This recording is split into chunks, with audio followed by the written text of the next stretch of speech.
Olá, amigos da TV Legislativa. Nós estamos iniciando mais um programa aqui pelo seu canal 14 da NET e 19 da BTV. No programa de hoje estamos recebendo aqui nos estúdios da TVL o vereador Robson Soares, mais conhecido como Robinho do PSD, perdão. Tudo bem, vereador? Tudo bem, Marcão. Um prazer estar novamente no teu programa, no meu retorno, poder conversar, abordar sobre a nossa vida política, partidária e contribuir de alguma forma com a nossa cidade. O vereador Robinho, ele é engenheiro eletricista, não é isso, Robinho? É isso mesmo, formado desde 2005, então são praticamente 10 anos aí atuando na área de engenharia elétrica, né? E também, né, conseguindo, juntamente com o processo político, contribuir de várias maneiras com a cidade, tanto na questão da engenharia quanto nos projetos ligados à nossa cidade. Certo, fez uma especialização e depois fez mestrado, é isso? Isso, fui 8 anos diretor de iluminação pública em Blumenau e nesse período também aproveitei para fazer meu mestrado em fontes alternativas de energia, especificamente energia solar, e também me profissionalizei na situação específica de eficientização energética, que é um tema bastante abrangente, em voga hoje, que naturalmente provoca a redução de custos, isso é extremamente importante, principalmente no poder público.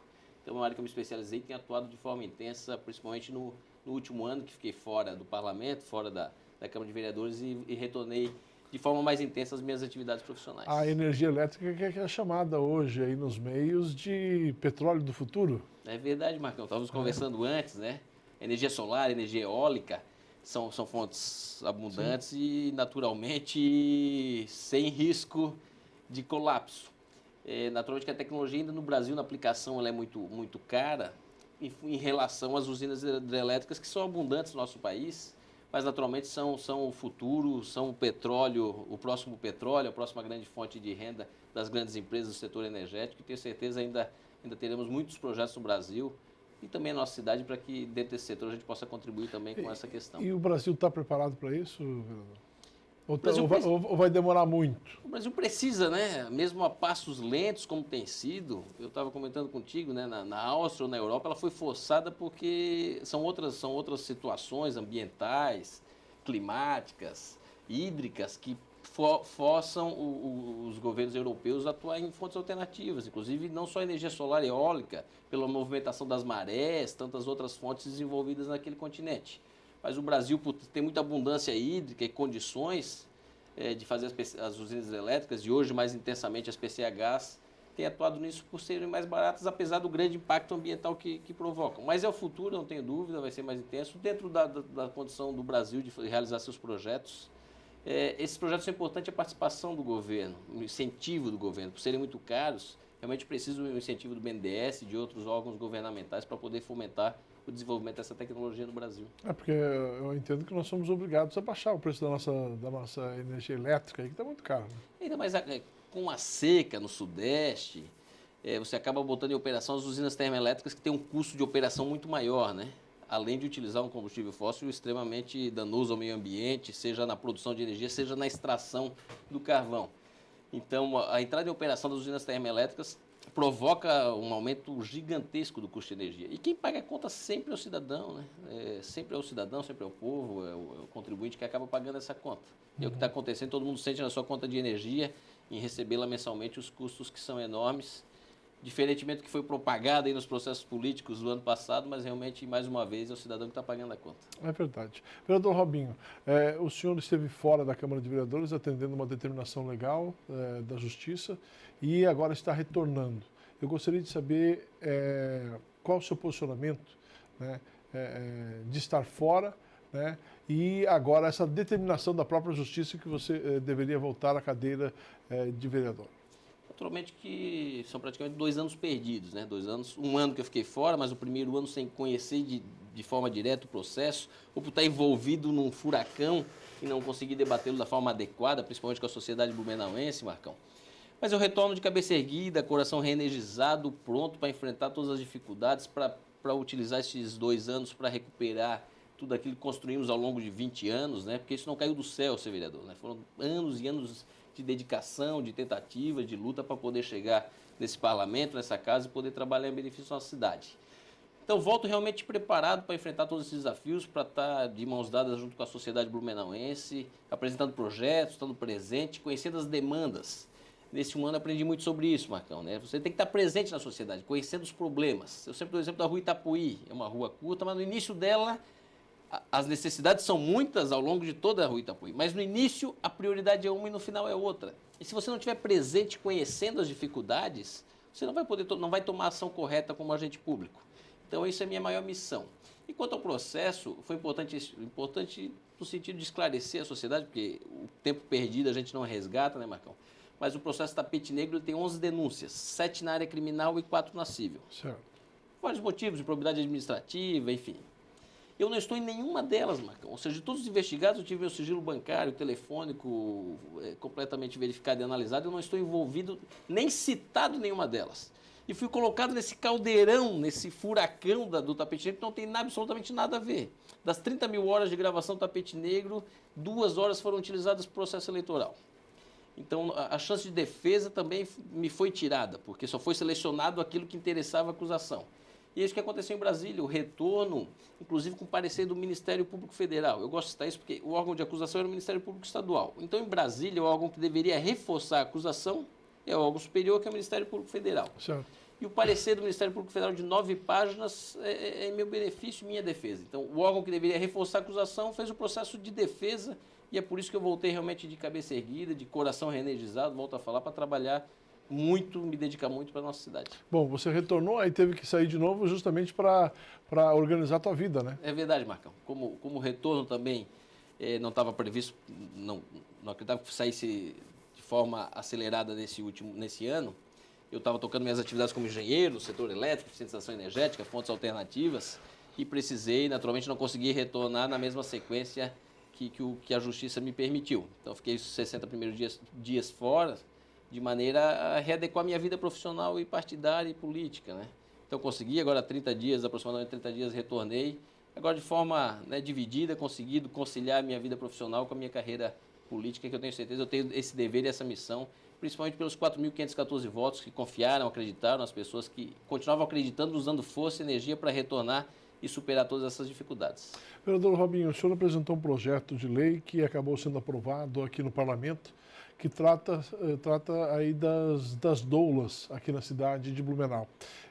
As doulas, elas são senhoras que acabam acompanhando aí a gestante até o parto e um pouquinho depois do parto também. Eu gostaria que o senhor falasse um pouquinho sobre esse seu projeto de lei que acabou sendo aprovado aqui na cidade de Blumenau e hoje é um dos projetos de maior destaque a nível nacional também. É verdade, Marcão, um projeto importante que acabou sendo aprovado depois da minha ausência. Eu já tinha saído, ficou o ano que eu fiquei fora, foi aprovado. Teve a contribuição do projeto do vereador Mário, com algumas emendas. Mas é um projeto que trata da humanização do parto, tão discutido na Unesco, na ONU, incentiva a humanização do parto, essa relação mãe-filho, essa relação... E a doula, ela se encaixa nesse sentido, de possibilitar a mãe que tenha uma relação mais intensa na hora do parto, para que possa realmente tratar na questão da humanização. Foi referência nacional, passou em jornais a nível nacional, na Fátima Bernardes. Blumenau foi a cidade realmente, a primeira cidade, uma das primeiras cidades a implantar. Hoje já foi copiado em várias outras cidades. Inclusive, teve semana retrasada um seminário nacional em Florianópolis, promovido pela Assembleia Legislativa, para debater esse tema. Então, Blumenau, mais uma vez, né, com o apoio da nossa cidade, da Câmara de Vereadores, foi prioritária, foi dedicada a um tema que é tão importante no cenário mundial, né? E por isso que atingiu essa repercussão no cenário local e no cenário nacional, e eu tenho certeza que é um projeto importante. E essa abordagem é importante, né, Marcão? Porque a Câmara de Vereadores acaba tratando e traçando muitos projetos e às vezes não é de conhecimento da comunidade. E a imprensa tem contribuído decisivamente para o conhecimento da população local sobre esse projeto. E não são só senhoras, né, Marcão? Por exemplo, pega a Fabiana Gripa, que é do handebol, também é doula voluntária, então também atrela a questão do voluntariado nessa questão, que é importante. Então tenho certeza que é um avanço bastante grande na humanização do parto, na relação da mãe com o filho, com a filha, é extremamente importante nesse momento tão difícil para a mulher. Né? Na prática, o que diz essa sua lei? A lei obriga os hospitais a aceitarem a participação da doula no processo não de gestação, no projeto de nascimento do filho. Porque alguns hospitais não tinham essa regulamentação, não existia essa liberação, então existiam dificuldades técnicas de fazer a liberação. Então, com o nosso projeto de lei, nós não só obrigamos os hospitais, as entidades a aceitarem a participação da doula, como regulamentamos as questões da doula. quais são as qualificações, o que é necessário para ser uma doula e para que o hospital possa aceitar a participação dessa profissional. Tá certo. Vereador, o senhor aí tem, assim que retornou, assumindo a tribuna, acabou aí mostrando seu ponto de vista sobre assuntos que de certa forma, tornaram-se polêmicos nos últimos tempos aqui na cidade de Blumenau. Um deles é com relação ao aumento do número de vereadores aqui na cidade de Blumenau. O senhor deixou bem claro o seu posicionamento. Eu quero saber dele no próximo bloco, pode ser? Pode, claro. Nós vamos ao breve intervalo e daqui a pouquinho a gente retorna conversando com o vereador Robinho. É um minuto só, a gente já volta.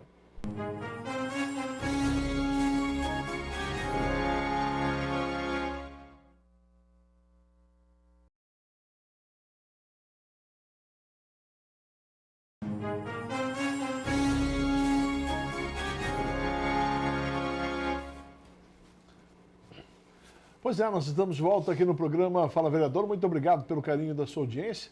Este programa tem por objetivo discutir e debater assuntos de envolvimento da nossa comunidade com os nossos parlamentares. Para você que não acompanhou o bloco passado, nós estamos recebendo aqui nos estúdios da TV Legislativa o vereador Robinson Soares, mais conhecido como Robinho, do PSD. Vereador, falávamos no bloco passado aí sobre as doulas, sobre alguns projetos que o senhor acabou apresentando aqui no parlamento, mas eu quero falar também de alguns posicionamentos que o senhor tem tomado na tribuna da Câmara e tem procurado deixar bem claro qual é o posicionamento do vereador Robinho. Um deles, com relação aí ao aumento do número de vereadores. Qual é o seu posicionamento? Esse é um tema delicado, né, Marcão? E tomou conta de boa parte desse ano nos debates, da participação da sociedade. Mais uma vez eu volto ao tema que citei no bloco anterior, que é ouvir as demandas da sociedade. Discutir e debater com a cidade, conhecer as necessidades e prioridades. E dentro desse aspecto, não tenho a menor dúvida em afirmar que dentro da composição e do cenário político atual, eu sou contra o aumento do número de vereadores. Existia no Congresso Nacional a tentativa de promover reformas eleitorais que mudariam o sistema, mudariam as formas. Se houvesse ocorrido alteração para o voto distrital, para quem está em casa entender, a cidade seria dividida em distritos e cada distrito teria a opção de eleger um único vereador. Então, o vereador seria representante daquela região e não de toda a cidade. Uhum. Nessa composição, em função do tamanho da cidade, eu entendo que seria fundamental o aumento do número de vereadores para poder atender a grande demanda. Mas no cenário atual, na forma atual, como é o cenário político, como é a composição, como são as coligações, e atendendo ao apelo e as conversas, naturalmente, que tive com a comunidade, com a sociedade, ouvindo os debates, principalmente através das rádios da nossa cidade, eu não tenho a menor dúvida de afirmar que nessa condição eu sou contrário ao aumento do número de vereadores. Vereador, aumentar o número não aumentaria a representatividade? Certamente. É por isso que na questão do distrito eu sou favorável, porque daí você dividiria a cidade. Vamos fazer um cálculo rápido, se fosse 200 mil eleitores e 20 vereadores, cada 10 mil eleitores teria um vereador. Então seria um número adequado para poder atender, para estar presente, conhecendo as dificuldades. Naturalmente que mesmo na mesma composição, no cenário atual, aumentaria a representatividade. Mas volto a dizer, a demanda da sociedade, os interesses da sociedade devem estar acima disso. E a sociedade que entende que não deve haver a maior representação, entende que o cenário atual tá certo dessa maneira. E tem a questão dos custos, que também é sempre mal debatida, né? Na verdade, se você lembrar, até 2012, cada vereador tinha 7 assessores. Mas não pagava aluguel, não tinha as questões ligadas à nova sede. Com a criação da nova sede e da nova situação das instalações da Câmara Municipal de Vereadores, cada vereador tem 4 assessores, ou seja, o aumento do número de vereadores não acarretaria diretamente o aumento de custos, porque você teria que readequar toda a situação da Câmara. Certamente os vereadores perderiam o número de assessores, algumas situações teriam que ser cortadas para poder atender essa nova demanda. Mas, volto a dizer, a representatividade, quanto maior, tenho certeza que é melhor. Mas a sociedade entende que não deve aumentá-la. Se a sociedade assim entende, eu também tenho que, como representante da sociedade, poder ouvir, debater, tentar esclarecer dentro da medida do possível e encaminhar aqui dessa maneira. Certo. Vereador, o senhor também tem se posicionado com relação aí, ao pagamento de aluguel por parte da Câmara de Vereadores desde o seu começo, né? O senhor é contra o pagamento de aluguel? Isso sim é um tema que eu acho que vale a briga, vale a luta, né? O aumento de representatividade sempre é importante. Agora, o tema do aluguel é um custo desnecessário para a Câmara de Vereadores, é um custo necessário para a cidade, para o povo, porque quem sempre arca com tudo é o contribuinte, é o cidadão, né? Naturalmente que o aluguel pago na Câmara, é importante frisar que é um contrato anterior a essa legislatura, de 2012 ainda. O presidente é o vice-prefeito atual, então era outra composição. Não foi essa atual legislatura que fez a locação. Mas nós estamos discutindo internamente. O presidente Mário, tenho certeza que tem o interesse em acabar com o aluguel, em encontrar uma sede própria, porque se for pagar aluguel, que pague por uma sede própria. Sou totalmente contrário. Não só esse, há outros custos que vieram com toda essa situação da nova sede e que eu tenho certeza que a gente vai tentar encontrar ao longo do restante desse ano a solução para esse impasse, que isso sim, o aumento desse custo é ruim para a cidade, é ruim para todos nós. Um outro tema que o senhor tem abordado abertamente na tribuna da Câmara é com relação aí à redução da maioridade penal. E o senhor tem posicionado favorável, né, essa redução. Você acha que vai resolver os problemas que nós temos nesse sentido, vereador? Não que vai resolver. Eu defendi a aprovação como foi feita dos crimes hediondos. Então, quem acima de 16 anos cometeu crime hediondo, estupro, roubo seguido de morte, latrocínio, são crimes de alto teor, não só nocivo à sociedade, mas como de impacto social, dentro dessa condição eu sou favorável. Eu entendo que o jovem de 16 a 18 anos, aliás, todos nós devemos ser responsabilizados por aquilo que temos conhecimento dos nossos atos. E o Código Penal, quando foi criado na década de 40, Marcão, naquela época, se entendia que o jovem de 16 a 18 não tinha condições de distinguir o bem do mal, o certo do errado, o lícito do ilícito. E é diferente da condição hoje, né? O cenário atual político, econômico, cultural, o acesso à informação, à internet, é impossível você afirmar que um jovem de 16 anos não tenha conhecimento que um crime desse porte, do latrocínio, do roubo, o seguido de morte, do sequestro, seja um crime tão grave para a sociedade que não tenha que ser punido. Naturalmente que foi aprovado também que ele seja conduzido a um presídio não junto com os adultos, né? Isso é importante nesse cenário. Mas a ressocialização, nesse caso, é muito difícil. Agora, a grande verdade é que isso não vai punir o filho do trabalhador.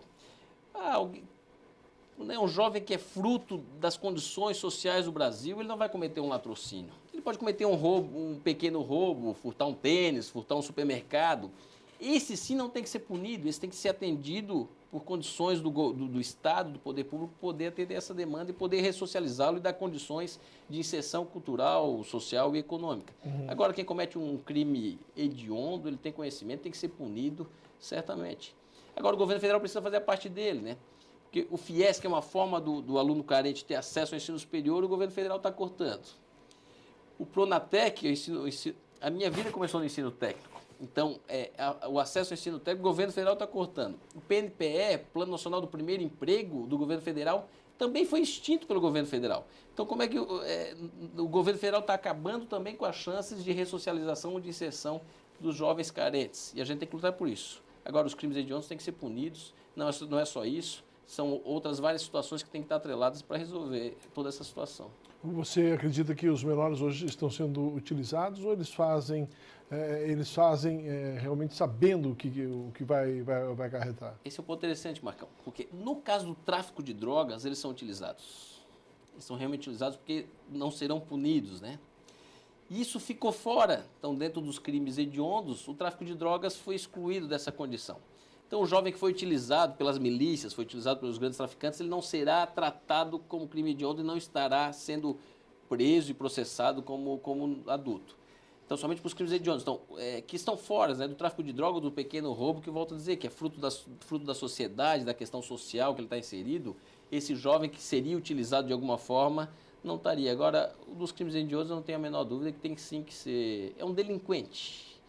De difícil ressocialização e tem que pagar pelos seus atos. Não tenho a menor dúvida disso. Vereador Robinho, o senhor tem acompanhado de perto aí o trabalho do secretário de Saúde do Estado de Santa Catarina, João Paulo Klein. Inclusive, na semana passada, ele esteve aqui em Blumenau, entregando equipamentos aí às secretarias municipais de saúde da região e conversando também com algumas entidades.